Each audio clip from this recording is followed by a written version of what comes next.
El descubrimiento de las brujas por Deborah Harkness. Capítulo 23. Antes de conocer a Matthew, parecía que en mi vida no había sitio para un solo elemento adicional, especialmente para algo tan importante como un vampiro de 1500 años de edad. Pero él había accedido a lugares inexplorados, vacíos, sin darme cuenta. Y en ese momento, cuando él se hubo marchado, yo sentí terriblemente su ausencia. Sentada en aquella atalaya, mis lágrimas ablandaron mi determinación de luchar por él. De pronto había agua por todos lados. Yo estaba sentada en un charco y el nivel simplemente seguía subiendo. No llovía, a pesar del cielo nublado. El agua salía de mí. Mis lágrimas caían normalmente, pero al caer se hinchaban para formar globos del tamaño de bolas de nieve que chocaban contra el techo de piedra de la torre salpicando con fuerza. Mi pelo serpenteaba sobre mis hombros en medio de cortinas de agua que caían sobre las curvas de mi cuerpo. Abrí la boca para respirar porque el agua que resbalaba por mi cara me estaba tapando la nariz, y el agua salió a borbotones como un torrente con el sabor del mar. A través de una película de humedad, Marte e Isabel aún me miraban. La cara de Marte era adusta. Los labios de Isabel se movían, pero el rugido de 1000 conchas marinas hacía imposible poder escucharla. Me puse de pie, esperando que el agua se detuviera. Pero no fue así. Traté de decirles a las dos mujeres que dejaran que el agua me llevara junto con mi pesar y el recuerdo de Matthew, pero todo lo que logré fue otro chorro de océano. Estiré la mano, creyendo que eso ayudaría a liberarme del agua. Pero de las puntas de mis dedos cayó todavía más agua formando una cascada. El gesto me recordó el brazo de mi madre estirado hacia mi padre, y las olas aumentaron. A medida que el agua salía en abundancia, el control se escapaba de mis manos. La repentina aparición de Domenico me había asustado más de lo que estaba dispuesta a admitir. Matthew se había ido. Y yo había jurado luchar por él contra enemigos que no podía identificar y a los que no comprendía. En ese momento, ya estaba claro que el pasado de Matthew no estaba compuesto solo de elementos acogedores como la luz del fuego, el vino y los libros. Ni tampoco se había desarrollado únicamente dentro de los límites de una familia leal. Domenico había hecho referencia a algo más oscuro que estaba lleno de enemistad, peligro y muerte. El agotamiento se apoderó de mí, y el agua me arrastró hacia abajo. Una extraña sensación de euforia acompañaba a la fatiga. Estaba sentada entre la mortalidad y algo elemental que contenía dentro de sí la promesa de un poder inmenso e incomprensible. Si me rendía a la corriente de agua, Diana Bishop desaparecería. En cambio, me convertiría en agua, en ningún lugar, en todos los lugares, libre de mi cuerpo y del dolor. Lo siento, Matthew. Mis palabras salieron a borbotones cuando el agua empezó su trabajo inexorable. Isabel avanzó hacia mí, y un agudo chasquido resonó en mi cerebro. Isabel avanzó hacia mí, y un agudo chasquido resonó en mi cerebro. Mi advertencia hacia ella se perdió en un rugido como un maremoto que se acerca a tierra. Los vientos se elevaron alrededor de mis pies, convirtiendo el agua en un huracán. Levanté mis brazos al cielo, y el agua y el viento adquirieron la forma de un embudo que envolvía mi cuerpo. Marte agarró el brazo de Isabel mientras movía su boca con rapidez. La madre de Matthew trató de apartarse a la vez que su boca formaba la palabra «no», pero Marte esperó, mirándola fijamente. Al cabo de algunos minutos, Isabel relajó los hombros. Se volvió hacia mí y empezó a cantar. De manera obsesiva y anhelante, su voz traspasó el agua y me llamó para que regresara al mundo. Los vientos empezaron a amainar. El estandarte de los Clermont, que había estado flameando con fuerza, recuperó su apacible balanceo. La cascada de agua de las yemas de mis dedos se serenó para convertirse solo en un río, luego un hilillo, hasta que se detuvo completamente. Las olas que fluían de mi pelo se transformaron en suaves ondas para acabar desapareciendo también.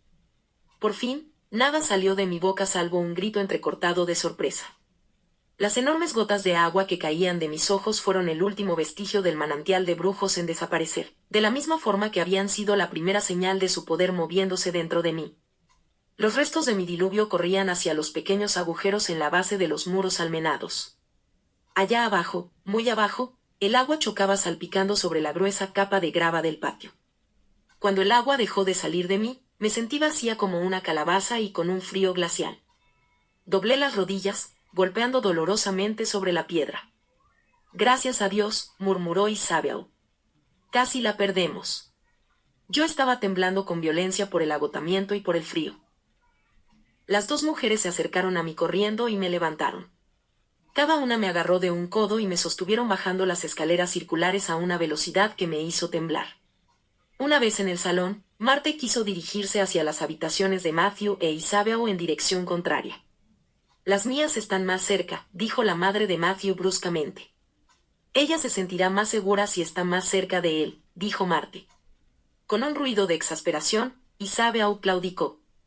Al pie de la escalera de Matthew, Isabel soltó una serie de coloridas frases que parecían totalmente fuera de lugar viniendo de su delicada boca. La llevaré, dijo cuando terminó de maldecir a su hijo, a las fuerzas de la naturaleza, a los poderes del universo y a muchos otros individuos no identificados de cuestionable origen que habían participado en la construcción de la torre. Isabel levantó sin dificultad mi cuerpo mucho más grande. ¿Por qué tuvo que hacer estas escaleras tan retorcidas, y en dos tramos separados? Es algo que va más allá de mi comprensión. Marte metió mi pelo húmedo en la curva del codo de Isabel y se encogió de hombros. Para hacerlas más difíciles, por supuesto. Siempre ha hecho que las cosas sean más difíciles. Para él. Y para todos los demás, también. Nadie había pensado en subir al caer la tarde para encender las velas, pero todavía había brasas en la chimenea y la habitación conservaba un poco de su calidez. Marte desapareció en el baño y el ruido del agua que corría me hizo observar mis dedos con alarma. Isabel arrojó dos troncos enormes a la chimenea, después de sacar de uno de ellos una larga astilla antes de que se encendiera. Con ella revolvió las brasas hasta que salieron llamas y luego la usó para encender una docena de velas en el espacio de unos pocos segundos. A la luz del cálido brillo, me examinó de pies a cabeza con preocupación. Él nunca me perdonará si enfermas, dijo, cogiendo mis manos y revisándome las uñas. Estaban azuladas otra vez, pero no por la electricidad. En ese momento estaban azules por el frío y arrugadas por el agua de aquel manantial de brujos. Las frotó enérgicamente entre las palmas de sus manos. Todavía temblando tanto que mis dientes no paraban de castañetear, retiré mis manos para abrazarme a mí misma en un intento por conservar el escaso calor que pudiera quedar en mi cuerpo. Isabel me alzó otra vez sin ceremonia alguna y me llevó al baño. Ahora es necesario que se quede ahí, dijo Isabel bruscamente. La habitación estaba llena de vapor y Marte se apartó de la bañera para ayudar a quitarme la ropa. Pronto estuve desnuda y entre ambas me alzaron para meterme en el agua caliente, colocando una fría mano de vampiro en cada axila. Grande fue el choque del calor del agua contra mi piel gélida. A gritos, luché por salir de la profunda bañera de Matthew. Tranquila, dijo Isabel, apartando el pelo de mi cara mientras Marte me empujaba de vuelta al agua. Esto te dará calor. Debemos lograr que entres en calor. Marte estaba vigilante en un extremo de la bañera e Isabel permanecía en el otro susurrando palabras tranquilizadoras y tarareando con suavidad en voz baja. Pasó un buen rato antes de que el temblor cesara. En un momento dado, Marte murmuró algo en occitano que incluía el nombre de Marques. Isabel y yo dijimos que no a la vez. Estaré bien. No le digáis a Marques lo que ocurrió. Matthew no debe saber nada de la magia. Ahora no. Pronuncié estas palabras en medio del castañeteo de mis dientes. Solo necesitamos un poco de tiempo para que entres en calor. La voz de Isabel sonaba serena, pero parecía preocupada. Poco a poco el calor empezó a anular los cambios que el manantial de brujos había producido en mi cuerpo. Marte no dejaba de añadir agua caliente a la bañera a medida que mi cuerpo la enfriaba. Isabel cogió una maltrecha jarra de estaño que había bajo la ventana y la metió en la bañera, para echar agua caliente sobre mi cabeza y mis hombros. Una vez que mi cabeza entró en calor, la envolvió en una toalla y me empujó suavemente más abajo, dentro del agua. Sumérgete bien en el agua, ordenó. Marte no dejaba de moverse entre el baño y el dormitorio, llevando ropas y toallas. Desaprobó con chasquidos que no tuviera pijama al ver la vieja ropa de yoga que había traído para dormir. Nada de eso satisfacía sus requisitos para no tener frío. Isabel controló mis mejillas y la parte de arriba de mi cabeza con el dorso de la mano. Asintió con la cabeza. Me dejaron salir sola de la bañera. El agua que caía de mi cuerpo me recordó el tejado de la torre, y apreté los dedos del pie contra el suelo para resistir el tirón insidioso del elemento. Marte e Isabel me envolvieron en toallas secas recién retiradas de la chimenea que olían ligeramente a humo de madera. Ya en el dormitorio, Se las arreglaron para secarme sin exponer al aire ni un centímetro de mi piel, haciéndome rodar de un lado a otro dentro de las toallas hasta que pude sentir el calor que irradiaba mi cuerpo. Marte frotó mis cabellos con una toalla antes de que sus dedos empezaran a moverse entre los mechones estirados para peinarlos en una tensa trenza contra mi cuero cabelludo. Isabeau fue arrojando las toallas húmedas sobre un sillón junto al fuego a medida que me las iba quitando para vestirme, aparentemente indiferente a ese contacto con la madera antigua y los espléndidos tapizados. Ya completamente vestida, me senté y me quedé mirando fijamente el fuego, sin pensar en nada. Marte desapareció sin una palabra rumbo a la parte inferior del chateau y regresó con una bandeja de sándwiches diminutos y una tetera humeante de su té de hierbas. «A comer. Ahora». Aquello no fue un ruego, sino una orden. Me llevé a la boca uno de los sándwiches y mordisqueé los bordes. Marte entrecerró los ojos ante ese cambio repentino en mis hábitos alimenticios. «Come». La comida tenía sabor a serrín, pero de todas maneras mi estómago protestó. Después de haber tragado 2 de los pequeños sándwiches, Marte me puso una taza en las manos. No necesitó decirme que bebiera. El líquido caliente se deslizó por mi garganta, llevándose los vestigios salados del agua. ¿Todo eso ha sido un manantial de brujos? Temblé ante el recuerdo de toda el agua que había salido de mí. Isabeau, que había permanecido junto a la ventana mirando hacia la oscuridad, se dirigió hacia el sofá que estaba enfrente. «Sí», dijo. Aunque hacía mucho tiempo que no lo veía brotar de ese modo. «Gracias a Dios que esa no es la manera acostumbrada», exclamé suavemente y tragué otro sorbo de té. La mayoría de las brujas hoy en día no son lo suficientemente poderosas como para hacer brotar un manantial de brujos como hiciste tú. Pueden hacer olas en los lagos y provocar la lluvia cuando hay nubes. Pero no se convierten en agua. Isabeau seguía sentada frente a mí, estudiándome con evidente curiosidad. Yo me había convertido en agua. Saber que esto ya no era habitual hizo que me sintiera vulnerable, y todavía más sola. Sonó un teléfono. Isabeau metió la mano en su bolsillo y sacó un pequeño teléfono rojo de última generación que parecía inusitadamente brillante y moderno en contraste con su piel pálida y ropa clásica color beige. «¿Oí? Ah, bien. Me alegro de que ya estés ahí y a salvo». Habló en inglés por cortesía hacia mí y movió la cabeza en mi dirección. «Sí, ella está bien. Está comiendo». Se puso de pie y me pasó el teléfono. «Matthew quiere hablar contigo». «Diana». Apenas podía oír a Matthew. «Sí». No quería hablar mucho por temor a que las palabras salieran tumultuosamente de mí. Él dejó escapar un suave sonido de alivio. «Solo quería asegurarme de que estuvieras bien. Tu madre y Marte están cuidando bien de mí. Y no he inundado el castillo», pensé. «Estás cansada». La distancia entre nosotros estaba haciendo que se preocupara y percibiera todos los matices de nuestra conversación. «Lo estoy. Ha sido un día largo». «Duerme», entonces, sugirió en un tono inesperadamente amable. Parpadeé para evitar las lágrimas que amenazaban con salir. No creía que fuera a dormir mucho esa noche. Estaba demasiado preocupada por lo que él podría hacer en algún intento mal concebido y heroico de protegerme. «¿Ya has ido al laboratorio?» «Estoy de camino ahora.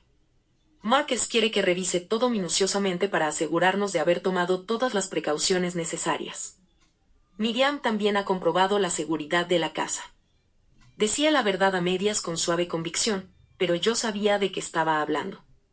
El silencio se prolongó hasta que se volvió incómodo.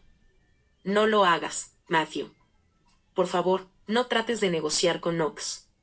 Me cercioraré de que estés segura antes de que regreses a Oxford. Entonces no hay nada más que decir. Tú ya has decidido». «Yo también». Le devolví el teléfono a Isabeau. Ella frunció el ceño y lo cogió con sus dedos fríos. Isabeau se despidió de su hijo. La respuesta de él solo fue audible como un estallido entrecortado de ruidos ininteligibles. «Gracias por no hablarle del manantial de brujos», dije en voz baja una vez que cortó la comunicación. «Eso se lo tendrás que contar tú, no yo». Isabeau se deslizó hacia la chimenea. «Es inútil tratar de contar algo que uno no comprende. ¿Por qué el poder aparece ahora? Primero fue el viento, luego las visiones y ahora el agua también». Me estremecí. «¿Qué clase de visiones?». preguntó Isabeau con evidente curiosidad. Matthew no te lo dijo. Mi ADN contiene toda esa magia, le expliqué, tartamudeando ante esta última palabra. Las pruebas advirtieron que podría haber visiones, y ya han empezado. Matthew jamás me diría lo que tu sangre reveló, no sin tu consentimiento, y probablemente tampoco con tu consentimiento. Las tuve aquí en el chateau. Dudé antes de preguntar, ¿cómo aprendiste tú a controlarlas? Matthew te contó que yo tenía visiones antes de convertirme en un vampiro, y Isabeau sacudió la cabeza. No debió haberlo hecho. ¿Eras una bruja? Eso podría explicar por qué yo le desagradaba tanto. ¿Una bruja? No.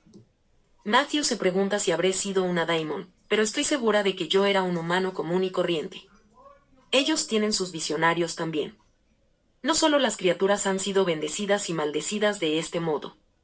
¿Alguna vez controlaste tu clarividencia y pudiste preverla? Se vuelve cada vez más fácil. Hay señales de advertencia. Pueden ser sutiles, pero aprenderás. Marte también me ayudó. Fue el único dato que obtuve acerca del pasado de Marte. Me pregunté, y no por primera vez, cuáles serían las edades de aquellas dos mujeres y qué azares del destino las habían reunido. Marte permaneció de pie, con los brazos cruzados. Ok, confirmó, dirigiéndole a Isabeau una mirada tierna y protectora. Es más fácil si dejas que las visiones avancen en ti sin resistencia. Estoy demasiado conmocionada como para resistirme, dije mientras volvían a mi mente el salón y la biblioteca. La conmoción es la manera que tiene tu cuerpo de resistir, informó Isabeau. Debes tratar de relajarte. Es difícil relajarse cuando ves caballeros con armadura y caras de mujeres que no conoces, todo mezclado con escenas del propio pasado. Bostecé involuntariamente. Estás demasiado exhausta como para pensar en eso ahora. Isabeau se puso de pie. No tengo sueño. Oculté otro bostezo con el dorso de la mano. Me miró de modo calculador, como un hermoso halcón observaría a un ratón de campo. La mirada de Isabeau adquirió un aspecto travieso. Métete en la cama, y te contaré cómo hice a Matthew. Su propuesta era demasiado tentadora como para resistirme. Hice lo que me decía mientras ella acercaba una silla y Marte se ocupaba de platos y toallas. Entonces, ¿por dónde empiezo? Se irguió en su asiento y fijó la mirada en las llamas de las velas. No puedo comenzar solo con mi parte de la historia, sino que debo empezar con su nacimiento, aquí en el pueblo. Vaya, lo recuerdo desde que era un bebé. Su padre y su madre vinieron cuando Philippe decidió establecerse en estas tierras, allá por los tiempos en que Clodoveo era rey. Esa es la única razón por la que el pueblo existe en este lugar. Allí era donde vivían los agricultores y los artesanos que construyeron la iglesia y el castillo. ¿Por qué escogió este sitio tu marido? Me recosté sobre las almohadas, con las rodillas dobladas cerca de mi pecho, debajo de las mantas. Clodoveo le prometió la tierra con la esperanza de alentar a Philippe a luchar contra sus rivales. Mi esposo siempre jugaba a dos bandas para salir favorecido. Isabeau sonrió con nostalgia. Muy poca gente pudo descubrirlo, sin embargo. ¿El padre de Matthew era agricultor? ¿Agricultor? Isabeau se mostró sorprendida. No, era carpintero, como Matthew, antes de convertirse en cantero. Un albañil. Las piedras de la torre encajaban unas con otras con tanta precisión que no parecían requerir argamasa.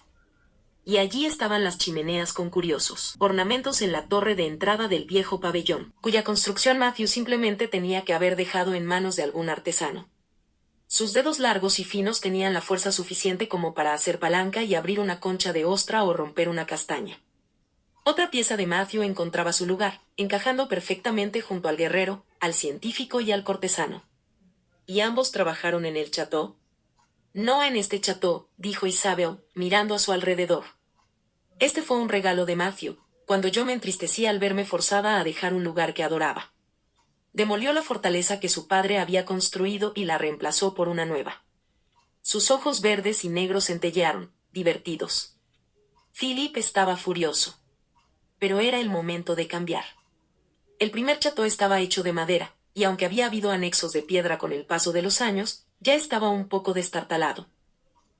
Mi mente trató de asimilar la línea de tiempo de los hechos, desde la construcción de la primera fortaleza y su pueblo en el siglo VI hasta la torre de Matthew en el siglo XIII. Isabeau arrugó la nariz con repugnancia. Luego levantó esta torre en la parte de atrás cuando regresó a casa y no quería vivir tan cerca de la familia. Nunca me gustó. Me parecía una insignificancia romántica. Pero como era su deseo, le dejé hacer. Se encogió de hombros. Una torre extraña. No servía para defender el castillo. Él ya había construido aquí muchas más torres de las que se necesitaban. Isabeau continuó contando su historia, que parecía desarrollarse solo parcialmente en el siglo XXI. Matthew nació en el pueblo. Siempre fue un niño muy inteligente, muy curioso. Volvía loco a su padre, lo seguía al cható cogiendo herramientas, palos y piedras. En esa época, los niños aprendían muy pronto su oficio, pero Matthew era precoz. Cuando pudo sostener un hacha sin hacerse daño, empezó a trabajar. Matthew de 8 años con piernas flacas y largas y ojos gris verdoso corrió por las colinas de mi imaginación. Sí. Ella sonrió, coincidiendo con mis pensamientos no expresados. Era realmente un niño hermoso. Y se convirtió en un hermoso joven. Matthew era inusitadamente alto para la época, aunque no tan alto como se volvió cuando se convirtió en vampiro. Y tenía un perverso sentido del humor. Siempre estaba fingiendo que algo había salido mal o que no había recibido instrucciones respecto a determinada viga del techo o a ciertos cimientos. Philip siempre se creía las historias inventadas que Matthew le contaba. Isabeau hablaba con indulgencia.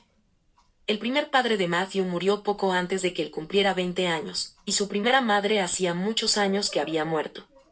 Estaba solo, y nos preocupamos por encontrarle una mujer con la que pudiera establecerse y formar una familia. Y entonces conoció a Blanca. Isabeau hizo una pausa. Su expresión era equilibrada y sin malicia. No habrás imaginado que carecía del amor de las mujeres. Aquello era una afirmación, no una pregunta. Marthe le lanzó a Isabeau una mirada terrible, pero se mantuvo en silencio. Por supuesto que no, dije tranquilamente, aunque noté una pesadez en mi corazón. Blanca era nueva en el pueblo, una criada de uno de los maestros canteros que Philip había traído de Rávena para construir la primera iglesia. Era tan pálida como su nombre sugería, con la piel blanca, los ojos del color de un cielo de primavera y el pelo que parecía oro hilado. Una mujer pálida y hermosa había aparecido en mis visiones cuando fui a buscar el ordenador de Matthew. La descripción de Blanca que había hecho Isabeau coincidía con ella perfectamente. Tenía una dulce sonrisa, ¿verdad? Susurré. Isabeau abrió los ojos sorprendida. Sí. Lo sé. La vi cuando la armadura de Matthew reflejó la luz en su estudio. Marthe hizo un sonido de advertencia, pero Isabeau continuó. A veces Blanca parecía tan delicada que yo temía que se rompiera cuando sacaba agua del pozo o recogía las verduras. Mi Matthew se sintió atraído por esa delicadeza, supongo. Siempre le han gustado las cosas frágiles. Isabeau recorrió con sus ojos mis formas para nada frágiles. Se casaron cuando Matthew cumplió 25 años y podía mantener una familia. Blanca tenía solo 19. Eran una pareja hermosa, por supuesto. Había un gran contraste entre la piel oscura de Matthew y la pálida belleza de Blanca. Estaban muy enamorados y eran un matrimonio feliz. Pero parecía que no podían tener hijos. Blanca tuvo varios abortos espontáneos. No puedo imaginar cómo era la vida dentro de aquel hogar, después de ver tantos niños de tu propio cuerpo que morían antes de llegar a respirar siquiera. Yo no estaba segura de que los vampiros pudiesen llorar, aunque recordé la lágrima manchada de sangre en la mejilla de Isabeau en una de mis primeras visiones en el salón. Aún sin lágrimas, sin embargo, en ese momento parecía que estaba llorando. Su rostro era una máscara de pesar. Finalmente, después de tantos años de fracasar, Blanca se quedó embarazada. Era el año 531. ¿Qué año? Había un nuevo rey en el sur, y las luchas habían empezado otra vez por todas partes. Matthew se sentía feliz, como si se atreviera a tener la esperanza de que este bebé fuese a sobrevivir. Y lo hizo. Lucas nació en otoño y fue bautizado en la iglesia sin terminar que Matthew estaba ayudando a construir. Fue un parto difícil para Blanca. La comadrona dijo que ese sería el último niño que iba a parir. Pero para Matthew con Lucas era suficiente. Y era muy parecido a su padre, con sus rizos negros y la barbilla puntiaguda, y aquellas piernas largas. ¿Qué ocurrió con Blanca y con Lucas? Pregunté en voz baja. Estábamos a solo 6 años de la transformación de Matthew en un vampiro. Algo debía de haber ocurrido, de otra manera él nunca habría permitido que Isabeau le cambiara la vida por una nueva. Matthew y Blanca vieron crecer y prosperar a su hijo. Matthew había aprendido a trabajar la piedra en lugar de la madera, y era muy solicitado entre los nobles desde aquí hasta París. Entonces la fiebre llegó al pueblo. Todos cayeron enfermos. Matthew sobrevivió. Blanca y Lucas, no. Eso fue en el año 536. El año anterior había sido extraño, con muy poco sol, y el invierno fue frío. Cuando llegó la primavera, apareció también la enfermedad, y se llevó a Blanca y a Lucas. ¿Los lugareños no se preguntaron por qué tú y Philippe no enfermasteis? Por supuesto. Pero entonces había más explicaciones de las que hay hoy en día. Era más fácil pensar que Dios estaba enfadado con el pueblo o que el castillo estaba maldito que pensar que el Manjasang estaba viviendo entre ellos. Manjasang. Traté de hacer rodar las sílabas en mi boca como había hecho Isabeau. Es una palabra de la antigua lengua que significa vampiro, el que se alimenta de sangre. Había algunos que sospechaban la verdad y murmuraban junto al fuego de los hogares. Pero en aquellos días el regreso de los guerreros ostrogodos era una perspectiva mucho más espantosa que un líder Manjasang. Philippe le prometió su protección al pueblo si volvían los invasores. Por otra parte, siempre tuvimos mucho cuidado de no alimentarnos nunca cerca de la región en la que vivíamos, explicó remilgadamente. ¿Qué hizo Matthew después de que Blanca y Lucas hubieran muerto? Los lloró. Matthew estaba inconsolable. Dejó de comer. Parecía un esqueleto, y el pueblo acudió a buscar nuestra ayuda. Le llevé comida, y Isabeau le sonrió a Marte, y lo obligué a comer. Me quedé junto a él hasta que se fue serenando. Cuando no podía dormir, íbamos a la iglesia y rezábamos por las almas de Blanca y de Lucas. Matthew era muy religioso en aquellos tiempos. Hablábamos del cielo y del infierno, y le preocupaba saber dónde estarían sus almas y si podría encontrarse con ellos otra vez. Matthew era tan amable conmigo cuando me despertaba asustada. ¿Acaso las noches previas a su conversión en vampiro habían sido tan insomnes como las que vinieron después? Al llegar el otoño parecía más esperanzado. Pero el invierno fue difícil. La gente tenía hambre, y la enfermedad continuaba. La muerte estaba en todas partes. La primavera no pudo hacer desaparecer la tristeza. Philippe estaba muy preocupado por el avance de la construcción de la iglesia, y Matthew trabajó más duro que nunca. Al principio de la segunda semana de junio, lo encontraron en el suelo debajo del techo abovedado, con las piernas y la espalda rota. Ahogué un grito solo de pensar en el débil cuerpo humano de Matthew cayendo a plomo sobre las duras piedras. No había forma alguna de que pudiera sobrevivir a la caída, por supuesto, sentenció Isabeau en voz baja. Estaba moribundo. Algunos de los canteros dijeron que había resbalado. Otros afirmaron que en un momento estaba de pie en el andamio y al siguiente había desaparecido. Pensaban que Matthew había saltado y ya estaban hablando de que no podía ser enterrado en la iglesia porque se trataba de un suicidio. Yo no podía dejarlo morir temiendo que no pudiera ser salvado del infierno. Estaba tan preocupado por estar con Blanca y con Lucas. ¿Cómo podía enfrentarse a su muerte preguntándose si quedaría separado de ellos durante toda la eternidad? Hiciste lo correcto. A mí me habría resultado imposible alejarme de él, cualquiera que fuera el estado de su alma. Dejar su cuerpo roto y dolorido era inimaginable. Si mi sangre hubiera podido salvarlo, yo la habría usado. ¿Tú crees? Isabeau sacudió la cabeza. Nunca he estado segura. Philippe me dijo que era decisión mía convertir a Matthew en un miembro de nuestra familia o no. Yo había hecho otros vampiros con mi sangre, y haría otros después de él. Pero Matthew era diferente. Yo le quería, y sabía que los dioses me estaban dando una oportunidad de convertirlo en mi hijo. Tendría la responsabilidad de enseñarle la forma en que un vampiro ha de estar en el mundo. Matthew se resistió. Quise saber, sin poder contenerme. No, me respondió. Estaba fuera de sí por el dolor. Les dijimos a todos que se fueran y les aseguramos que iríamos a buscar un sacerdote. No lo hicimos, por supuesto. Philippe y yo nos presentamos ante Matthew y le explicamos que podíamos hacerle vivir para siempre, sin dolor, sin sufrimiento. Mucho después Matthew nos dijo que pensó que éramos Juan el Bautista y la Santa Madre que veníamos a llevarlo al cielo para estar con su esposa y su hijo. cuando le ofrecí mi sangre, creyó que era el sacerdote que le ofrecía la extrema unción. Los únicos ruidos en la habitación eran mi respiración tranquila y el crujido de los troncos en la chimenea. Quería que Isabeau me contara los detalles de cómo había hecho renacer a Matthew, pero tenía miedo de preguntar por si había alguna cuestión de la que a los vampiros no les gustara hablar. Era quizás demasiado privado o demasiado doloroso. Pero Isabeau me lo dijo sin que yo lo preguntara.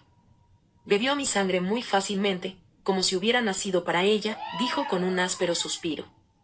Matthew no era uno de esos humanos que aparta la cara ante el olor o la vista de la sangre. Me abrí la muñeca con mis propios dientes y le dije que mi sangre lo curaría. Bebió su salvación sin miedo. ¿Y después? Susurré. Después fue difícil, admitió Isabeau con cautela.